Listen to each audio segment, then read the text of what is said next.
سلام، ما در حال حاضر در موز آرت سنتر هستیم در ساوت فلوریدا و شاهد تمرین گروه کلام و نوا که در چند ساعت آینده برنامه خودشون رو اجرا میکنن. اسم این تاج میوزیکال در واقع ساعت کوکی هست و با همکاری خانم سهیلا قدس‌دینت بازیگر و شاعر و رضا فیلسوفی خواننده و نوازنده به همراهی هنرمند جوان کوبایی روشانا نفرت هست که کار رقص رو انجام میدن. گروه در حال تمرینه، بذاریم ببینیم که چیکار میکنن.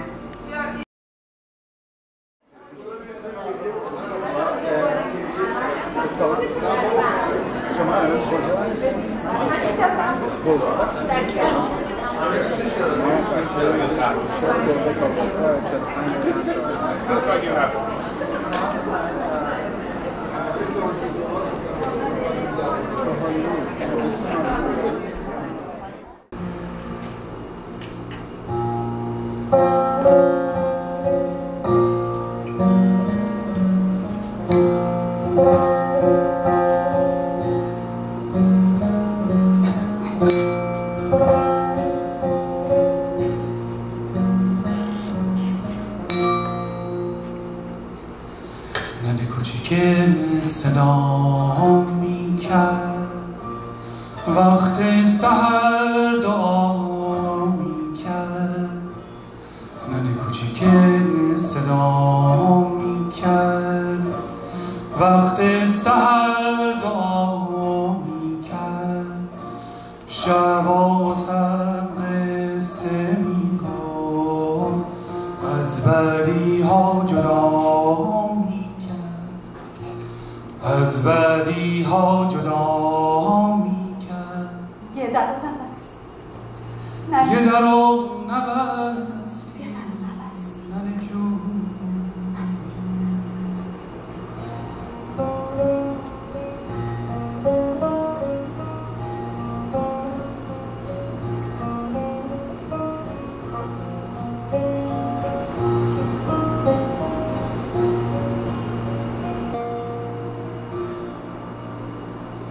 مرگ یک روز دلانگیز بهار،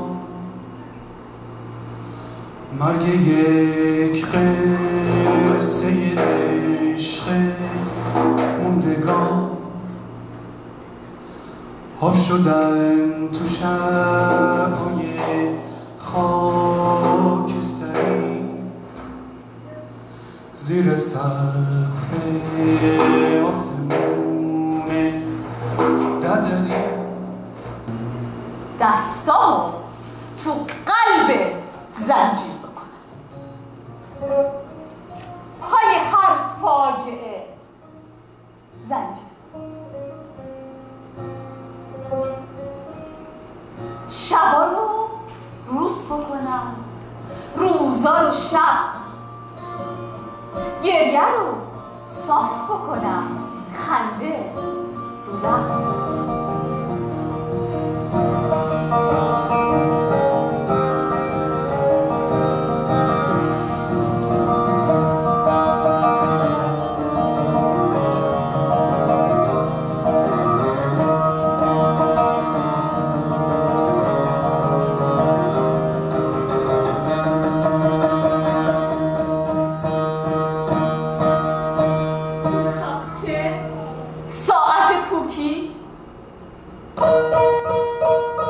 رو تاقچه ساعت کوکی تماشا میکنه، ولی تیک تیک تو کارش نیست،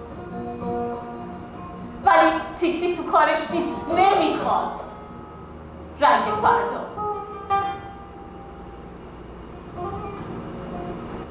شتابون رفتی تو فرداها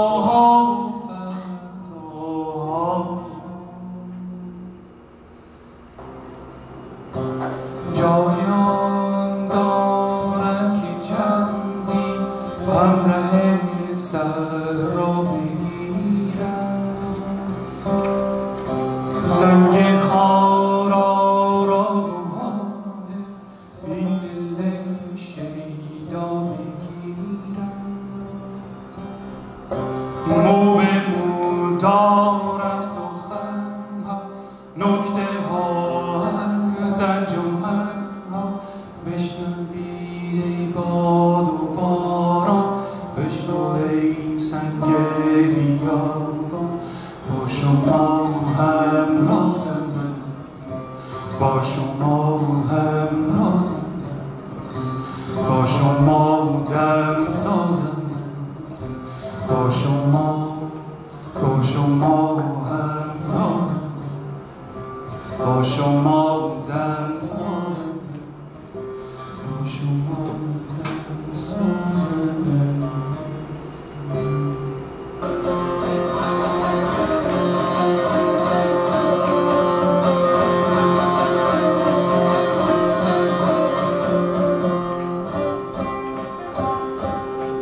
بریم چاه کدوم چاه همون چاهی که کفتر تو داری های بله بچه سیاد پایش داری های بله بچه سیدم را مزن خرگوش دشتم را مزن آهوی کوهم را مزن کفتر چاهم را مزن تا به کفتر به تاق یاد میماند بله تا به کفتر به تاق یاد میماند بله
نمیدانی چه غم دارد چه رازی در دلش پنهان چه دردی از ستم دارد ضیافت بزرگیه بادا بادا مبارک بادا ایشالا مبارک بادا بادا بادا مبارک بادا ایشالا مبارک بادا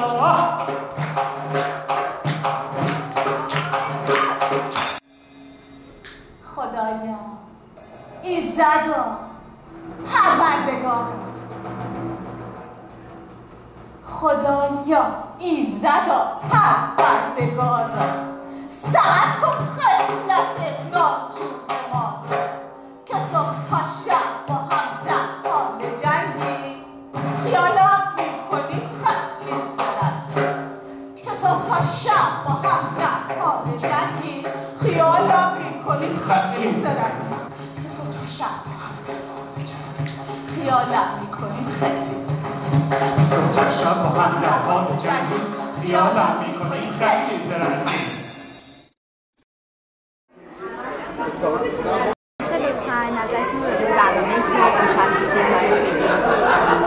برنامه امشب بسیار زیبا بود، مخصوصا در دو قسمتی که اجرا شده بود. قسمت اول خیلی نوستالژیک و خیلی احساس غربت ایرانی رو نشون میداد. قسمت دوم خیلی اکسایتینگ و به عنوان اینکه خیلی هم از لحاظ ریتم هم از لحاظ تم کار خیلی زیبا بود، آپی آپی‌تر بود.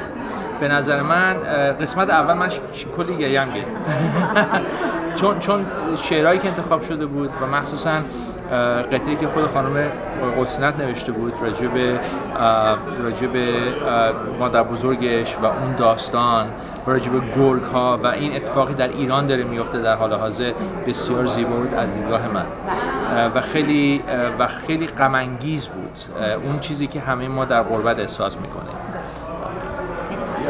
خواهش میکنم. So maybe give us a little about your experience The performance was really quite spectacular. Even though I don't understand Farsi, I certainly got the intensity of the emotion and the profundity of the poetry that was being done. Also through the music and through the performance dancing, it was very, very rich. It's just wonderful how South Florida has such a diverse cultural community, and all of this contributes greatly to it. It was a wonderful thing to see. Thank you so much. نظرت چی بود در مورد برنامه؟ برنامه امشب خیلی قشنگ بود، خیلی جالب بود. بردمون ایران، برگردوندمون اینجا آمریکا. متاسفانه اینجا توی فلوریدا ما خیلی برنامه ایرانی نداریم و واقعا به دلمون نشست. خیلی شاد بود، خیلی جاهایش غم انگیز بود، ولی همش رو هم رفته واقعا خیلی خیلی به قلبمون اثر کرد و لذت بردیم، دست زدیم، گریه کردیم، خندیدیم. خیلی خیلی عالی بود. از رضا، روشانا و سهیلا جون خیلی تشکر میکنیم برای کار خیلی قشنگشون و هنرنماییشون. واقعا انشالله دوباره بازم بیان اینجا و به اسپامیش برامون برنامه بذارن که بتونیم لذت ببریم از برنامهشون. خیلی ممنون.